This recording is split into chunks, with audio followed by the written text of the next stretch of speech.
Hello everyone, welcome back to the Hindu News Analysis by Bajirao IAS Academy. In this session, we will discuss the relevant and important news articles, and they are given in the Hindu newspapers. These are the list of important and relevant news articles. And before actually discussing all these articles, first discuss the yesterday given practice question. And the question is, the authorization for withdrawal of funds from the Consolidated Fund of India must come from option A, the President of India, Parliament of India, Prime Minister of India, and Union Finance Minister. Yesterday, I have told you this is a very easy question. Okay, so the authorization for withdrawal of funds from the Consolidated Fund of India must come from the Parliament. Okay, so through an Appropriation Act, the authorization will be given to the government for the withdrawal of funds from the Consolidated Fund of India. So this is very basic question, and this question was given in 2011 UPSC examination. Okay, so you have to know all these basics, right? You start with the Lakshmikant basic textbook, and you just refer all those aspects. Okay, basics, right? So today practice question is also very simple, right? So the practice question is, all revenues received by union government by way of taxes or other receipts for the conduct of government business are credited into which of the following funds mentioned below. Okay, so those funds include a contingency fund of India, B public fund, a public account, C consolidated fund of India, D deposits and advances fund. Okay, so you have to find out the correct answer and also comment the correct answer in the comment section. Okay, so please try to answer these questions. These questions will make a lot of difference. Even if you don't know the answer, try and find out answer, because these are the previous year questions and they will help you in improving your knowledge over different aspects. Okay, how UPSC has been asking questions in prelims examination, right? So these are the list of very important and relevant news articles, and they are given in the Hindu newspaper, starting from the first article, unboxing the export turnaround in India's toy story. Okay, so this is with respect to India's toy industry, how India's toy industry and toy manufacturing industry has actually been making a difference, or actually there was a turnaround. Earlier, Indian toy industry was import dependent. Now, import dependent to export oriented, or achieving the export surplus is something which is laudable. Okay, so we will discuss in detailed way. And second article is testing breakthrough challenges, world's worst wildlife disease. Okay, so this is actually a new disease, and that has been impacting the frog species, that is fauna. And we need to understand what is the name of this new disease and how this has been impacting the frog species, and how this has been leading or a leading cause of a extinction of several species in Asia. Okay, so because see, in recent past, UPSC has also focused on several of these aspects like new diseases and how they are affecting flora and fauna. Okay, so the next article is fresh excavations reveals pre-Mauryan era signs in Delhi's Purana Qila site. Okay, so Purana Qila was an archaeological site that was located in Delhi, and this Purana Qila was earlier built by Sher Shah Suri and the Mughal emperor, Akbar, etc. So therefore, in this context, we need to understand this more about the Puran Qila, and how the recent excavations or fresh findings will shed a light on the past aspects. Okay, so the next article is, so 35 lakh students of class 10 failed or dropped out in 2001 and 22, 2021 22, according to a report by the Education Ministry. Okay, so the next article is, scientist team discovers a new exoplanets with mass 13 times more than that of a Jupiter. Now, this is important in the context of what are those exoplanets. Now, we have planets in our solar system, and exoplanets are planets which are in outside of our solar system. So therefore, what is the significance of this finding, we will understand. So this is the first important news article, and it is about unboxing the export turnaround in India's toy industry, or India's toy story. So what this article has been emphasizing upon, right? So India has recently turned a net net exporter of toys. Okay, so in fact, in the year 2020 and 21 and 21-22, so India has emerged as a net exporter of toys, and earlier it used to depend on toys imports. But now, from the toys import to there was a drastic turnaround. India has become a toy exporter. Okay, so between 2018 and 2019 to 21-22, toy exports have been significantly increased. Okay, so the overall toy exports are around 109 million US dollars. Okay, so 109 million US dollars to 177 million US dollars. However, imports have drastically or significantly declined. Okay, so in the same year, 2018-19, the imports were around 371 million US dollars, and the reduction is, or they reduced to 110 million US dollars. Okay, so since this is considered as a drastic fall in overall import of toys, when you compare exports, India's exports with the imports, India has been exporting total 177 million US dollars worth of toys. On the other hand, we are importing just 110 million. So therefore, we have ended our import dependence, and now India has become a net exporter of toys. Now, so why we are mentioning about toys? We should not just look this as a just a toy industry, but it is a lot of potential across the globe, and it is a manufacturing industry. Okay, so it creates employment, large scale employment opportunities for our youth, especially for women, and it will also have a huge potential for exports across the globe. Okay, so it will give fillip to our exports, and apart from that, there will be a scope for the foreign direct investment in this sector. And so because of all these reasons, the toy industry earlier, it was dominated by countries, very few countries in Southeast Asia.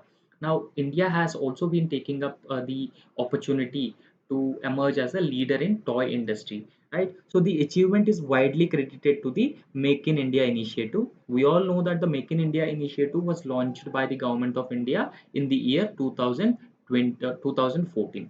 Okay, so what is the overall objective of the Make in India initiative is to promote India's manufacturing industry. Okay, now India has been importing earlier, the overall picture of toy industry was India used to import more toys than its overall exports. Okay, so if you look at this trend, India's toy industry is a minute scale. Okay, so I mean, India's toy industry means India's overall domestic manufacturing industry is very little or minute scale. In the year 2015-16, the industry had about 15,000 enterprises or establishments, and they producing toys at valued at 1,688 crore. Okay, so this is 2015 and 16 figures, and they say that the industry had about 15,000 enterprises or establishment, and they used to produce toys valued at 1,688 crore. Okay, so the total fixed capital of toy industry is 626 crore, and if you look at the current prices, it is employing around 35,000 workers. India's toy industry employing 35,000 workers is not a small feat, but when we increase our exports in the toy industry, then there is a scope that more and more number of women and other unemployed youth will get employment in this industry. Okay, so because this is also considered as an evergreen industry, and India is also known for several handicraft products. Okay, several handicraft or wood based. Okay, so wood based toys.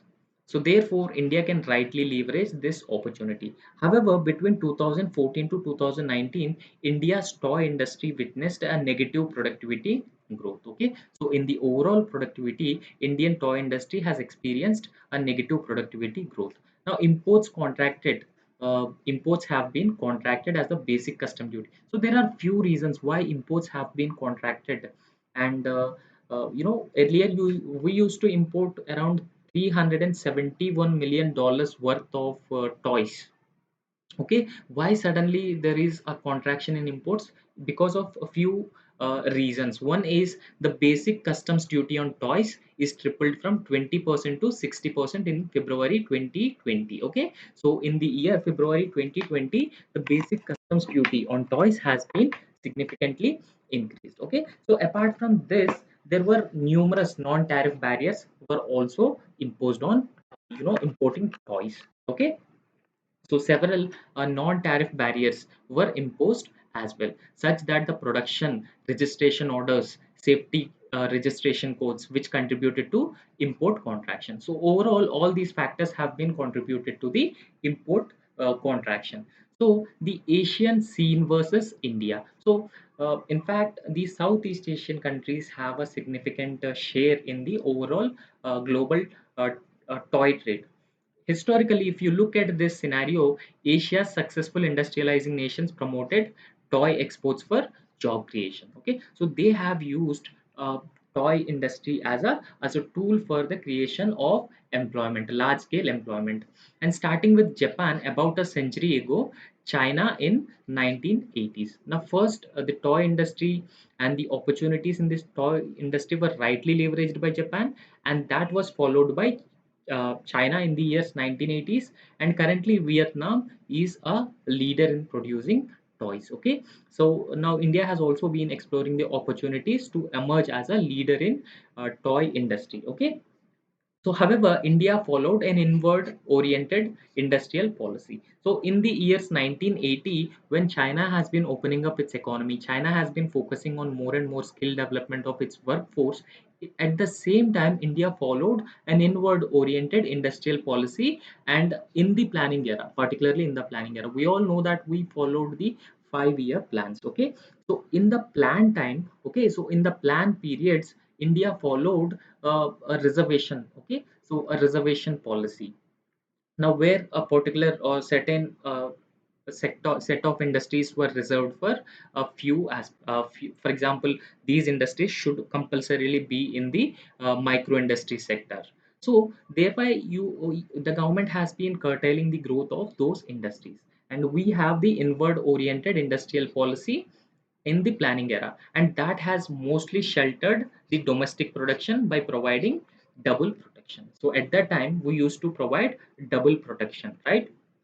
So now the outcome, what is the outcome of this reservation policy or inward oriented policy? So the outcome is toy manufacturing remained stagnant. So it is very obvious that when government follows such a policy, okay, so when the government has been following the reservation policy or reserving those industries to a particular other areas, then very obvious that it remains stagnant and archaic and fragmented. Even as imports of modern, safe, and branded toys were boomed at that time, in the year 1980s and 1990s, the production of toys has boomed. Okay, so they have received a new boom, and in fact, at that time, India's production or the India's manufacturing has become more stagnant and archaic, fragmented. So in 1997, the wake of liberal reforms, the reservation policy was abolished. Okay, so India followed a reservation policy. I have already told you that India followed the inward looking industrial policy where FDIs were curtailed. Okay, so there was FDIs were curtailed, and there were reservations also. There were reservations also. But in the year 1991, we come up with the LPG reforms. What are the LPG reforms? Liberalization, privatization, and globalization, and there will be no reservation or foreign direct investment was also readily allowed into our domestic manufacturing sectors. So therefore, in the year 1997, so in the wake of liberal reforms, reservation policy was abolished by the government. So after the abolishing of the reservation policy, new firms have entered into the organized sector. Okay, so there were several new firms, they have shown interest and they also entered into the organized sector. Okay, so the productivity growth has also been significantly improved when the private sectors and new firms have started entering into the different manufacturing sectors, and that includes the toy industry. that has significantly improved the productivity growth of this toy industry. However, the unorganized sector languished with job losses. Okay, so we have unorganized sector and organized sector also, but at the same time there was a problem, or there were challenges faced by the unorganized sector, and that leads to the severe job losses within the organized sector, and majority of the workers remained in the organized sector, unorganized sector. Sorry, since majority of the workers are remained in the unorganized sector, and they faced the increasing issue of job losses. Now, de-reservation. So even though it helped formalize the industry, the de-reservation aspect of this has helped formalize the industry. It failed to sustain the overall output, investment, and productivity growth after 2007 and 2008. Okay, now, we have discussed that a de-reservation was done by the government in the wake of the liberal reforms. But this de-reservation has helped in formalizing the industry. Okay, so more and more private sector investment used to come, and new industries were established in toy manufacturing. Okay, so but it has failed to sustain the overall output of the toy industry. Okay, so it was unable to sustain the overall output, investment and productivity growth after 2007 and 8. Okay, so the make in India had a negligible effect on strengthening toy production and exports on sustained basis. Okay, in fact, earlier we have discussed that make in India had a a huge effect on a significant impact on the sorry so it has a significant impact on the strengthening the toy industry, but make in India also had a negligible effect on strengthening toy production exports on a sustained basis, right? So it also says that it is too premature to claim success. Why it says, since we have achieved the net exports in the toy industry, okay, net exports in the toy industry. So even though we have achieved the net exports in the toy industry, but it is too premature to claim that we have achieved or to claim success in the toy industry. Okay, because the reported turnaround in toy export is based on data from 2 recent years. So what this data has been saying, uh, because there are few reasons. One is COVID-19 pandemic, and due to COVID-19 pandemic there were a huge supply chain disruptions, and because of the huge supply chain disruptions there is also a probability that India has imported a very less amount of toys. So because of this one reason, it is too premature for India to claim the early success. Secondly, to sum up, India's export surplus in toys during 2021 and 21-22 is definitely a welcome change. We have a net surplus or net export surplus in toy industry, and in the year 21-22, and that is a welcome change. However, it seems that it is driven by rise in protectionism and exceptional circumstances of the COVID-19 pandemic. Okay, so this is particularly driven by the protectionism elsewhere, or in different parts of the world. In fact, India has also come up with the Atmanirbharata. Okay, Atmanirbharata. Atmanirbharata is a self-reliance.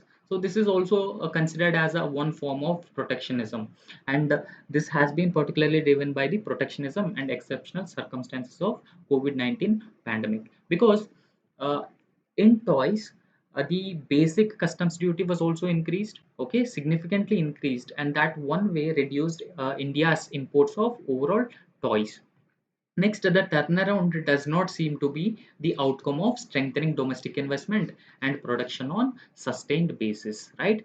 There is, increased or enhanced exports of toys, but this does not result of strengthening domestic investment and production on sustained basis, because this is a very short period of time, and this does not prove that there is a significant domestic investment in toy manufacturing industry, and also the production was improved on a sustained basis. We cannot certainly say this. So therefore the focus should be on production on sustained basis and strengthening the domestic investment and more favorable regulatory regime in different states, and even if possible giving land banks. Okay, so giving land banks to domestic toy manufacturing industries and skill development of our existing youth force, our workforce, especially women, will also help create a talent pool for the domestic toy manufacturing industry, and that will help make our toy industry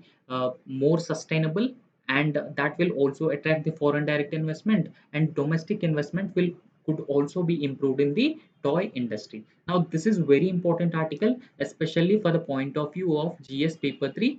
This is very important. Okay, you have to remember all these points. Now the next important news article is testing breakthrough challenges is world's worst wildlife disease. Okay, so actually there was a disease in the wildlife, and that has been affecting frog species, and even in most of the cases this disease also leading to the large scale death of these frog species.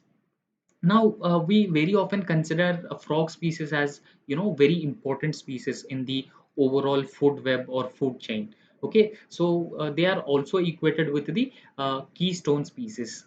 So in this context, extinction of more and more frog species due to this disease is not a good sign of environmental health or ecosystem health.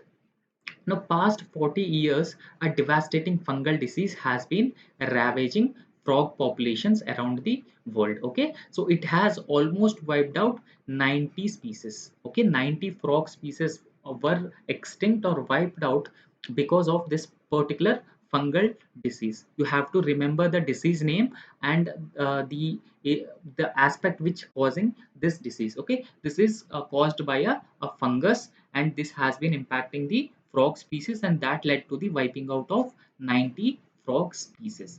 So unlike the global COVID-19 pandemic, you may not even be aware of pan-zoonotic. Okay, so you may have heard about pandemic.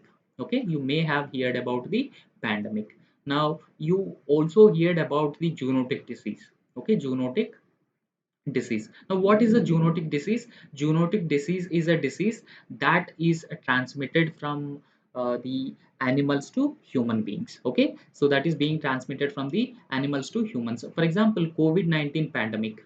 COVID-19 pandemic is a zoonotic disease, right? So it could be transmitted from the animals to human beings. Now there are a few disease types. One is endemic.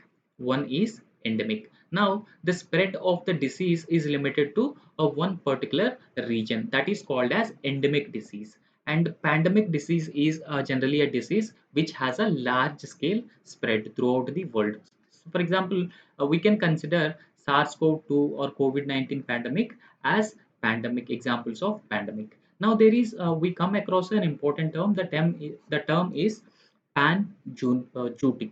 Pan-zootic. Okay, so what is panzootic? So panzootic is a pandemic in the animal world, and it's the world's worst wildlife disease. Okay, so this is one of the world's worst wildlife disease, and it is considered as a pandemic in the animal world, and its name is panzootic. So it is caused by the amphibian Chytrid fungus. So you have to remember this name. Frogs are considered as an amphibian species. What are amphibian species? So these are the species, they can live on both land plus water. Okay, so they can live on land and water as well. So they are considered as an amphibian species, and this disease is caused by amphibian Chytrid fungus. Okay, so you just remember the name of the fungus. Now this chytridiomycosis or chytridiomycosis or chytrid for short has driven severe decline in over 500 frog species. Okay, so it has also caused 90 extinctions, including 7 in Australia. Okay, so overall it has caused 90 extinctions and including 7 in Australia. Right. So the extreme rate of mortality and the high number of species have affected or makes chytride unequivocally the deadliest animal disease known to date. Okay, so it has made that because of this chytride disease, there is an extreme levels of mortality, and there was high number of species were also affected, and this makes the chytride unequivocally the deadliest animal disease known to date. Okay, now, the chytride infects frogs. So we have discussed frogs are amphibian species, and this chytride disease impacts the frog species, and it infects frogs by reproducing in their skin. Okay, so if a frog is infected with the fungus called chytroid, it generally reproduces in the skin of the frog. Okay, so the single-celled fungus enters the skin cell. So this is a single-celled fungus, and this fungus first enters the skin cell of a frog and then multiplies, reproduces and multiplies, and then it will eventually breaks back out into the surface of the animal. Okay, so once it will reproduces, it will eventually breaks back out into the surface of the animal. Okay, so this causes damage to the skin, and that affects the ability to balance water and salt levels, and it will eventually leads to the death if infection levels are high enough. So imagine if infection levels are too high. Okay, so this overall damage to the skin that is actually caused by this chytride fungus infection, that will ultimately affects the frog's ability to balance water and salt levels, and when they lack the ability to balance the water and salt levels, and that will eventually lead to the death, and if infection levels are too high enough. Now, chytride originated in India. So this fungus is originally originated in Asia, right? So it's believed that a global travel and trade in amphibians led to the disease being unwittingly spread to other continents. Now, see, there has been a rapid spread of invasive alien species across the globe. Okay, invasive alien species across the globe. So, what is the major reason for this spread of invasive alien species? Is because of the unregulated trade. Okay, unregulated trade. Now, not just with the trade, but because of several other factors also.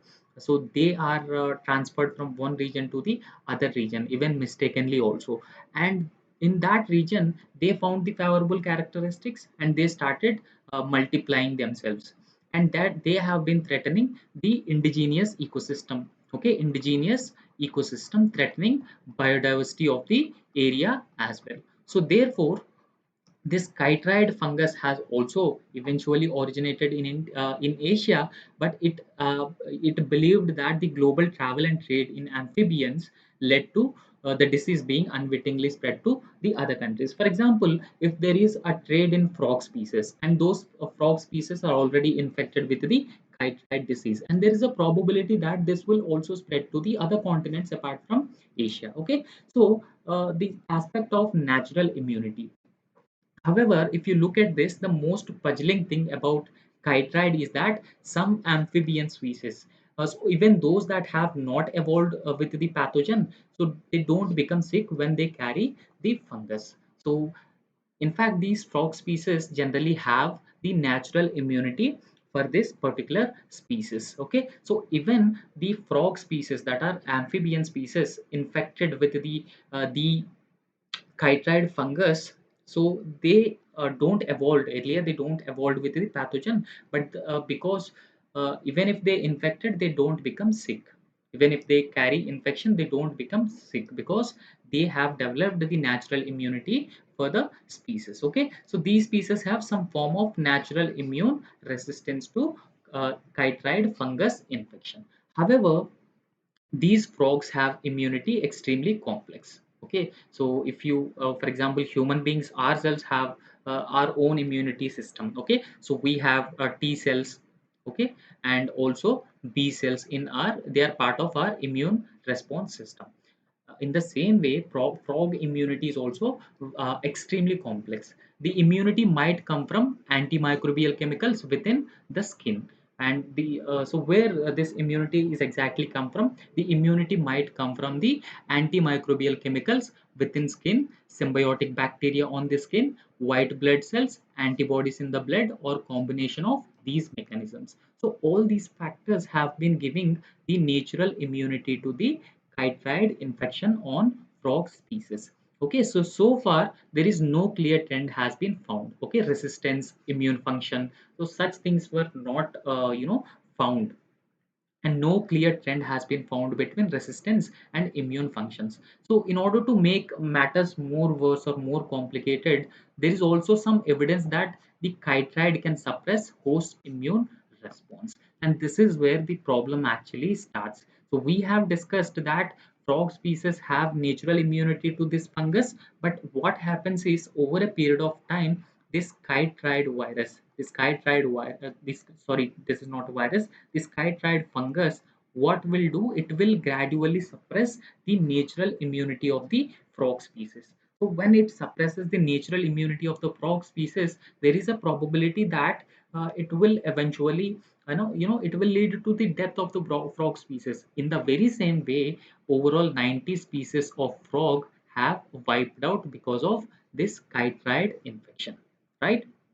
Now, Asia is lagging behind in the rest of the world in terms of the chytride research. So, in order to protect our ecosystem and conserve the environment, we need to conduct research on this chytride fungus disease, so that we could be able to stop this disease spreading further and reducing the mortality among the frog species, because they also play a very key and important role in our ecosystem. Okay, so there was a new qPCR. Okay, this is a test, qPCR test, and this test is actually conducted to find out whether a frog is infected with the chytride fungus or not. Okay, so the name of the test is qPCR test, and that it detected high levels of chytride in a range of amphibian species across India.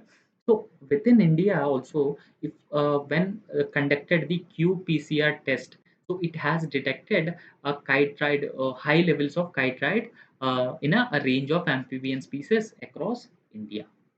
Now, having the ability to study the chytride in its region of origin, it will help us understand how Asian species evolved resistance, how Asian species have evolved resistance over a period of time, and that may hold a key to help researchers develop cure to this species. So once researchers able to develop cure for this disease, there is a probability that we could be able to protect our ecosystem, environment, and biodiversity from the extinction of species because of this chytride species, this chytride fungus. Since it is very deadly, so there is a need to find out solutions for this disease. Okay, this is all about this article. So the next article is that scientists team discovers new exoplanets with mass 13 times that of Jupiter. Okay, so we have several planets in our solar system. Okay, so for example, planets include Mercury, Venus, Earth, Mars, Jupiter, Saturn, Uranus, Neptune, etc. Right, so these are the planets we have as of now.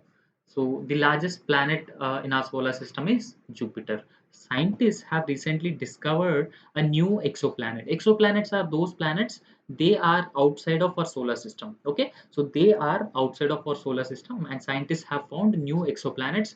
That mass of these exoplanets is 13 times more than that of Jupiter. Okay, now, if you look at this article, a Jupiter-sized exoplanet with the highest densities known till this date, mass of 13 times than that of a Jupiter. Okay, so it has been discovered by an international team of scientists, and those led by Professor Abhijit Chakrabarti.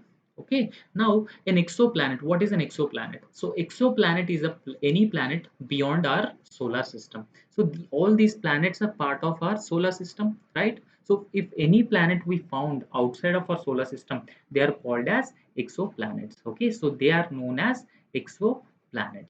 And this new planet is also an exoplanet. So any planet beyond the solar system, and the one discovered by scientists from the India, Germany, Switzerland, and USA. Okay, so because it is an international team of scientists, and they have discovered a planet in the exoplanet in outside of our solar system. Now, massive giant exoplanets are those having mass greater than 4 times that of a Jupiter. In fact, ISRO said that the discovery of massive exoplanet was made using indigenously made PRL, advanced radial velocity abu sky Ebuskai search spectrography. Okay, so you have to remember this name if possible. Please remember this. So ISRO in fact says that the discovery of the exoplanet was done through the indigenously made PRL Advanced Radial Velocity Ebuskai Search Spectrograph. Okay, the total name of it is called as PARAS. PARAS. So at the 1.2 meter telescope of PRL at the Guru Shikhar observation Mount Abu. So this is located in the Guru Shikhar, okay, Rajasthan, Mount Abu, and the measurement measuring the mass of the planet precisely. The newly discovered exoplanet was found around the star called TOI 4114603. See, this is not important for us. This is not very important for us, but you have to remember this. So, and where it is located. The PARAS, and that is located in Guru Shikhar in Mount Abu. And you should also remember exoplanets. What are the exoplanets? Right. So NASA's transitioning exoplanet survey satellite initially declared this star TOI 14603 is a possible candidate to host a secondary body of unknown nature. Now, what sets this discovery apart is that planet falls into the transition mass range of massive giant planets and low mass brown dwarfs with masses ranging from 11 to 16 times of the mass of Jupiter. Okay, so only a fewer than 5 exoplanets are currently known in this mass range so far. Okay, so overall, this exoplanet have a huge mass and that has been orbiting around a sun. Okay, that has been orbiting around a star, and the name of the star is TOI 4603. Now, given here, there are gas giants, Neptune-like planets, super Earth planets, and terrestrial planets. You have to know the difference between all these types. What are the gas giants? So, the size of a Saturn or Jupiter-like planets, and they have a much larger size. Okay, so they include hot Jupiters and scorching planets in close orbits around their respective stars. Okay, so these are gas giants, but they have a scorching heat, and they are known as gas giant planets. So what are the Neptune like planets? So Neptune is the farthest planet in our solar system. So what are the Neptune-like planets? So similar in size of our solar system, Neptune and Uranus with hydrogen and helium dominated atmosphere, right? So mini Neptune not found in our solar system are smaller than the Neptune, but they are actually larger than the Earth, right? So next, what are the super Earth planets? So they are typically terrestrial or rocky planets. Okay, so and they will be more massive than the Earth and but lighter than Neptune. So they might or might not have a atmosphere. So these planets are called as super Earth planets. Okay, so they are either terrestrial planets or rocky planets. So what are those terrestrial planets? So terrestrial planets are actually Earth-sized or smaller than Earth planets, and they mostly made up of rock and metal. Okay, so some could possess oceans or atmosphere and perhaps other signs of habitability. So they are called as terrestrial planets. For example, if you look at our solar system, Mars is a example of terrestrial planet. Okay, so these are the differentiation of different planets in our solar system and outside of our solar system. Now we need to understand exoplanets. What exactly are exoplanets? So exoplanets are planets, they orbit other stars. Okay, so for example, sun is a star and other planets orbiting around the sun. So in the same way, exoplanets are planets, they orbit stars and they beyond our solar system. They are not in our solar system, but they are beyond our solar system. So the first confirmation of detection of exoplanets was occurred in the year 1992. The first exoplanets were discovered in the year 1992. So according to NASA, to date more than 5,000 exoplanets have been discovered. Okay, so far 5,000 exoplanets have been discovered across the world according to NASA. So scientists believe that there are more planets than the stars. As such, stars have at least one planet orbiting Earth, so orbiting it. See, this is a common logic that there will be more planets than the stars. Okay, so there are stars, and each star consists at least one planet orbiting around it. So there is this is common sense that when there are hundreds stars, and there is a probability that there will be 150 planets orbiting around these stars. Now, exoplanets come in host of different sizes. So we have discussed earlier that the Jupiter-like planets, terrestrial planets, super-Earth planets, okay, so gas-sized planets, etc. So exoplanets come in a host of different sizes. So they can be gas giants bigger than the Jupiter, small, rocky, as like Earth, and they are also host a different kinds of temperatures, right from the boiling hot to freezing cold. So these are the basic details of the exoplanets. Now the next article is about the fresh excavations and that were carried out in Delhi's Puran Qila. Okay, so they reveal that pre-Mauryan era signs. So Ashoka belonged to the Mauryan era. Okay, Chandragupta Maurya is also belonged to the Mauryan era. The founder of the Mauryan era was Chandragupta Maurya, and that was started around 300 BC. Okay, at that time, so Buddhism, Jainism was started to spread throughout the world. Okay, so these fresh excavations have revealed that pre-Mauryan era signs of Delhi's Puran Kila site. Okay, now we need to understand what is a Puran Kila site. This is also a Puran Kila site that is located in Delhi. Okay, so Puran Kila is located in southeastern part of New Delhi.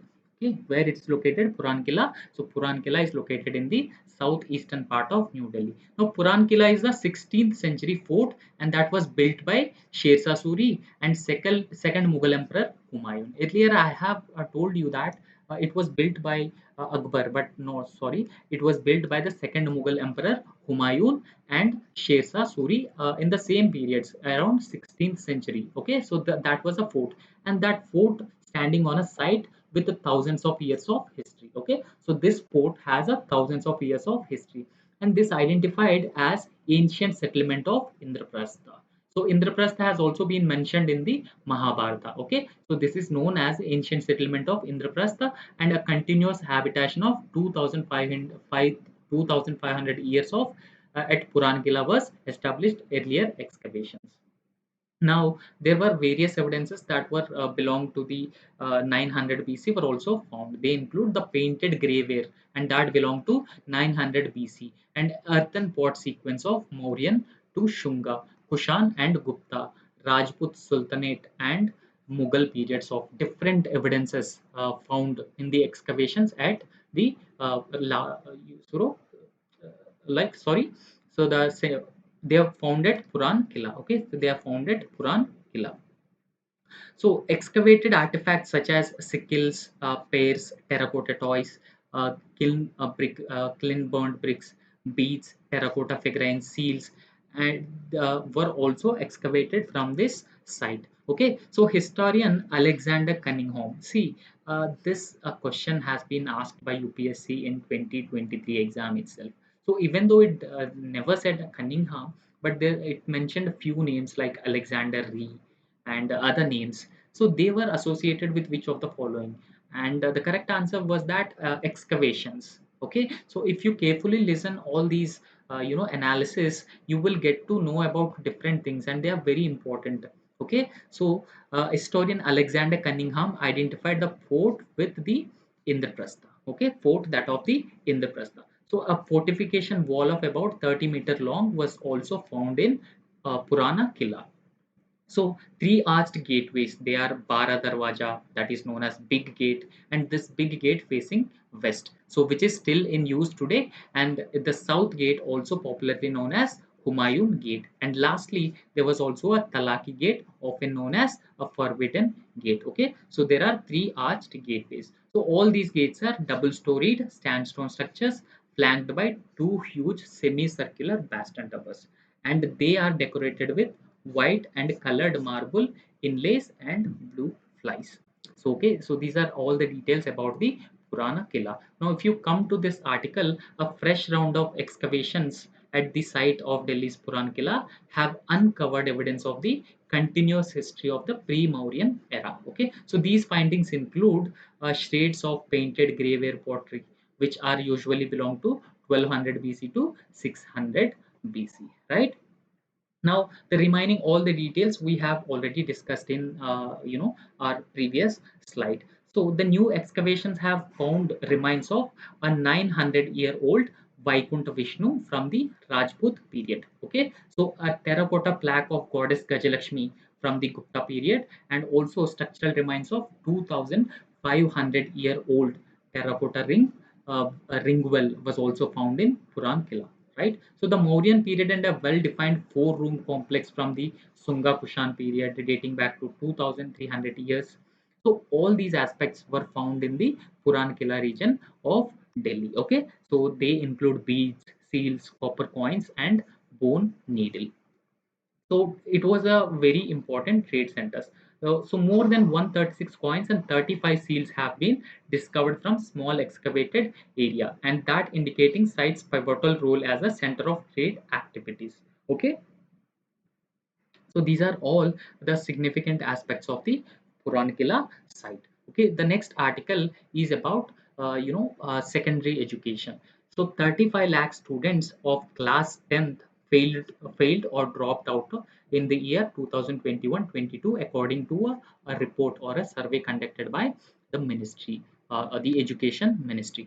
Okay, government has also been trying to analyze the board's performance. We have a different boards. Okay, so the government has been planning to. We have discussed a few days back Parak. Okay, so we have discussed about Parak. What is this Parak? We have different boards across different states. So all these boards will be the performance of the boards will be unified, or Parak will unify all these boards. Okay, so it will secure better ranks as there may be a significant variance in syllabus leading to barriers for national level common tests. For example, a few candidates from the southern India will face difficulties while they are dealing with the national level examinations, because most of their education in their local languages, and secondly, they have their own curriculum, and that is significantly different from the CBSE curriculum.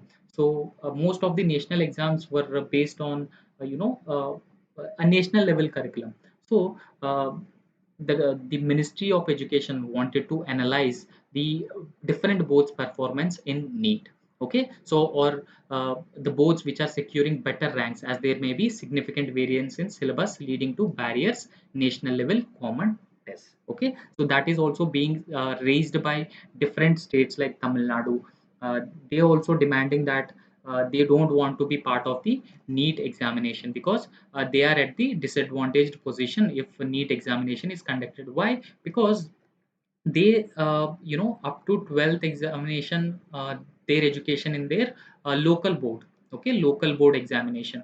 On the other hand, when it comes to NEET, it is a national level examination and syllabus. So therefore they are at the significant disadvantage. Because of this reason, states like Tamil Nadu have been opposing this. So according to sources, the government wants to achieve the 100% gross enrollment ratio. Okay, so overall enrollment ratio, they wanted to improve the overall gross enrollment ratio at the school level by 2030. So that is actually targeted in the new national education policy. Consider the dropout as a hindrance. Okay, so according to the PAB, the dropout rate, uh, 2020 and 21 at the secondary level in Bihar was at exactly 21.4%, and in Gujarat it is 23.3%, and Madhya Pradesh it is 23.8 percentage. In Odisha it is 16.4 percentage, Jharkhand 16.6 percentage. So this is the percentages of dropout rates in different states. And according to the documents, the estimated number of children with special needs. Okay, so this is children with special needs, and they enrolled in schools in Delhi during the relevant period was around 61,051. Okay, so which 67.5 percentage dropped out or could not be identified. Okay, so this was PAB data has asked the government of Delhi to complete work of bringing dropout children back into the education system or back into the mainstream schooling on an expeditious basis, right? And there was a recent survey by the United Nations Children Fund. Okay, so UNICEF survey was also held, and this survey says that 33 percentage of girls drop out from school because of domestic work, and 25 percentage of a girl child dropped out of schools because of the marriage. Okay, you have to remember this data. So 33 percentage dropped out because of the domestic work, and 25% dropped out because of marriage. And marriage is something which contributing to the huge number of dropout rates in our rural areas. And according to the UNICEF, it was also found in many places that after leaving the school, children started working as laborers with their families, okay, or they're cleaning people's houses. And this is a very serious problem, and this has been leading to the significant levels of illiteracy among, especially among the girl child, and that has been impacting their self reliance and economic independence. Now, given here, there were different states with high school dropout rates. Okay, so average annual dropout rate in the year 2014-15 among boys, it was Assam with the highest of 16.7 percentage, Arunachal, Meghalaya, Mizoram, Manipur, and all India average was 4.36 percentage. Okay, so when it comes to girls, Assam with the highest share of 14.65 percentage dropout rates. This is at the primary school level, and this is at the secondary school level. So please go through the all the data. So all India average of the secondary school level dropout is 17.21, and all India average for girls for the secondary level is 16.88. Okay, so these are all the important and relevant news articles for today's discussion. Okay, so please subscribe to Bajirao IAS Academy YouTube channel and also hit the bell icon. Okay, so that you will get all important updates regarding our classes. Okay, thank you.